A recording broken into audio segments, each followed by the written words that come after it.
आपने तो देखुले मु आस्तिली नीलगिरी मंदिर आस्तिली आ डिटेल्स बहुत कथा मु भी जानिनी एक्चुअली नीलगिरी मंदिर फेमस कहीं कौन है यार एक्चुअली प्रकृत उद्देश्य कौन कौन नहीं डिटेल्स आमर जने नन्ना अछंती तांको पचारिबा सी आपण मानको पूरा डिटेल्स कहिबे यार रहस्य कौन केते वर्ष हेलानी कौन यार कौन अच्छी पूरा डिटेल्स तांको पाखरु सुनिबा तो चलंतु। जय जय जगन्नाथ जय जय जगन्नाथ जय जय जगन्नाथ कालिया शांत पदार बिंदरे कोटि कोटि जुहार मणिया कोटि कोटि जुहार। चालो सखी आम्भे दर्शन करिबा नीलगिरी कालिया को नीलगिरी कालिया को जहाँ आपण मानक समस्त को स्वागत नीलगिरी जो श्री जगन्नाथ मंदिर को स्वागत आपण मान समस्त को। ये महाप्रभु कहीं अनादि काल एठारे पूजित जे कि महाराजा जी थिले गजपति महाराजा पुरुषोत्तम देव सूर्यवंशी तांकर जे दुई भौणी कलरा देवी एवं हंसवती देवी दुई भौणी को आमर सहित नीलगिरी तत्कालीन राजा थिले नारायण विराट भुजंग मान्धाता वीरवर सी तांक सहित तांक विवाह होइतिला एवं सानराणी जे कलरा देवी थिले तांकरी उद्देश्य सी थिले महाप्रभुंकर परम भक्ता जड़े थिले जे कि प्रत्येक दिन महाप्रभु को दर्शन कले जाई पानी ग्रहण करथुले से देखले जे एठी नीलगिरी क्षेत्र रे एठी माँ भूदारचंडी विराजिता जे कि बौद्ध युगीय बौद्ध एवं तापर गुप्त युग होता है एवं तापर आमे जो देखुचु मॉडर्न युग तो माँ होचंती भूदारचंडी होचंती गुप्त युगीय ठाकुराणी एवं सेतबे ताको देखि सारला परे से रजा को अनुरोध करथिले जे आपण हे स्वामी हे पतिमर आपन दया परवश ही मो पाई महाप्रभुंकर गोटे मंदिर निर्माण करंतु। महाप्रभुंकर मंदिर निर्माण करियाटा एते छोट कथा नुहे तो सी जाई महाप्रभु पाखर जाई शरणापन्न होइतिले श्रीक्षेत्र रे तो श्रीक्षेत्र महाप्रभु आज्ञा देइतिले जा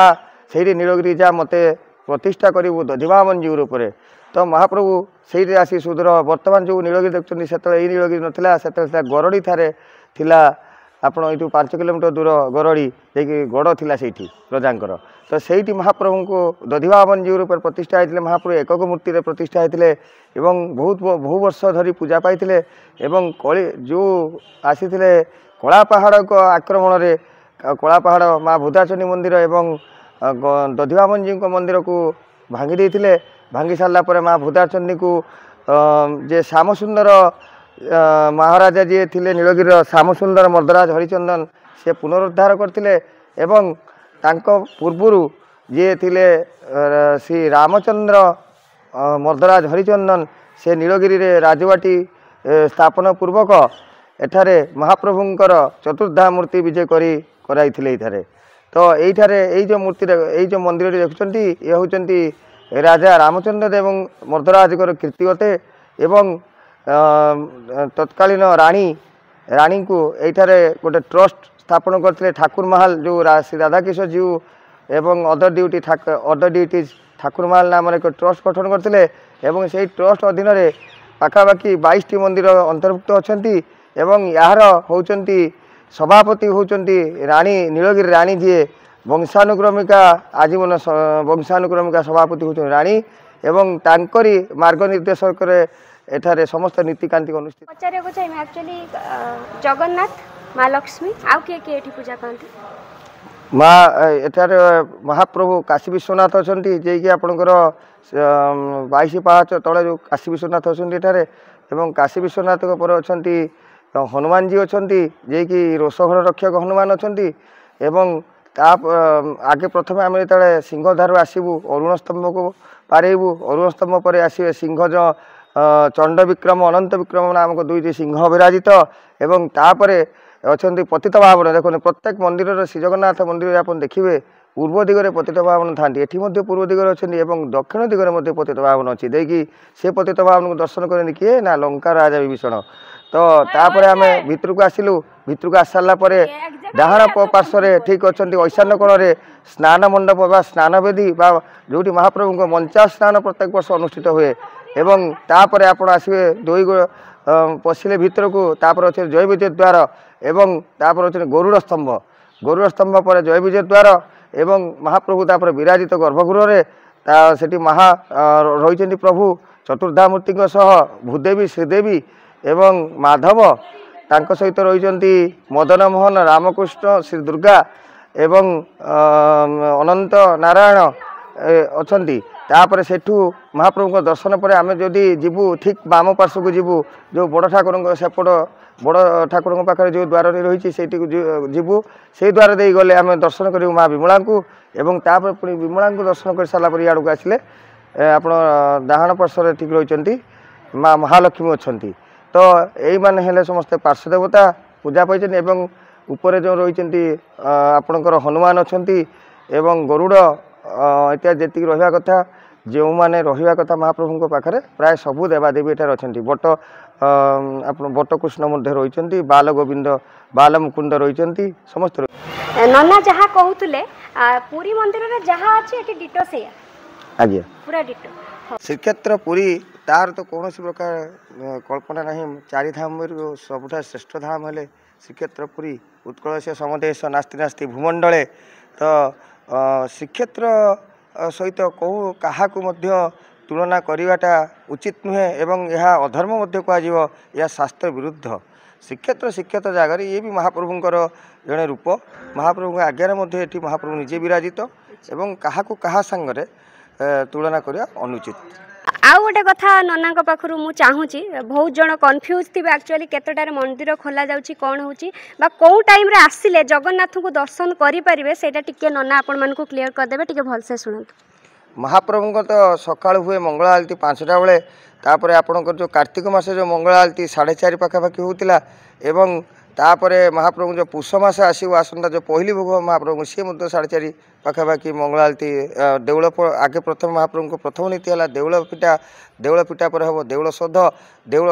पर हे महाप्रभु मंगल आलती तापर मंगल आलती सरला महाप्रभु खट से जो उठिबो से टाइमिंग सी हूँ महाप्रभु निर्भर करे कि साधारणतः आम चेष्टा करूँ 5टा सुधा महाप्रभुंर मंगल आरती करिया लगी तापर 5टारू मंगल आरती आपणकर 10-15 मिनट लगे समस्त मंदिर सरला बेलू तापर महाप्रभु जो खट से जो उठे एवं बड़ सिंगार बेश लगी हम कहीं बड़ सिंगार महाप्रभु स्नान देती गीत दर्शन कर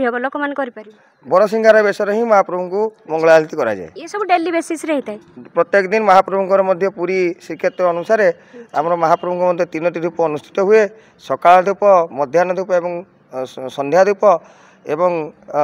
जो कहुए महाप्रभु जो सूर्यनारायण अच्छा सूर्यनारायण त्रिकाल गोटी अनुसार महाप्रभुंर त्रिकाल धूप अनुष्ठित हुए एवं ता सहित अधिक कौन हुए ना बल्लभ भोग हुए एवं सभा शेष राति हुए बड़ सिंगार बेश महाप्रभु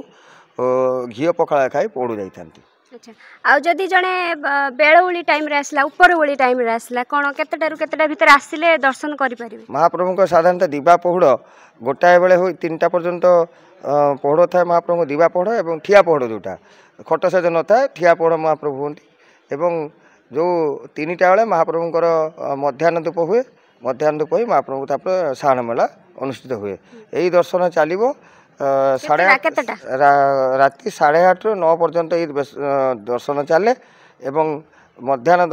धूप दर्शन सरला परे महाप्रभुंर जो संध्या आरती तो हुए आपणकर बर्तमान हूँ 5:40 पाखापाखि हूँ संध्या आरती एवं तापर महाप्रभु बड़ सिंगार हुए 9टा बेलू हुए एवं बड़ सिंगार पौड़ है बेलू राति 10 लास्ट दर्शन राति 10 पाखापाखि 10 ରୁ अधिका भी हो पारे कि कमे ना प्राय से 10टा जदि आपण माने आसुचंती 10टा भितरे आसिले भल दर्शन करि परिबे अच्छा हेला इच्छामय महाप्रभु हेले स्वयं इच्छामय सर्वतत्वानुतत्वम तो सी तांकर इच्छा रे जहा करंती जो भक्त पाई महाप्रभु अपेक्षा करते से बड़ सिंगार ही लेट हो कही हम ना महाप्रभु हेले इच्छामय जे भक्तिर सहित आसो तापाई मत महाप्रभु अनै थे जदि डोरी लागिथिबो से निश्चित दर्शन कर डोरी न लागिले केही तांकर दर्शन मध्य करि परिबे नै। तो बहुत बढ़िया लगिला नन्ना बहुत बढ़िया बढ़िया कथा कहले बहुत लोग बहुत सारा कथा क्लियर हो जाए धन्यवाद नन्ना आपण नीलगिरी जो ठाकुरमाल तरफ आप धन्यवाद ज्ञापन करुँ जहाँ हो महाप्रभु को भक्त मैंने आसतु दर्शन करूँ कृपा लाभ करूँ एभली क्षेत्र पाइबा ओडिशा कौन भारतवर्ष मध्य क्षेत्र विरल। जय जय जगन्नाथ जय जय जगन्नाथ जय जय जय जगन्नाथ।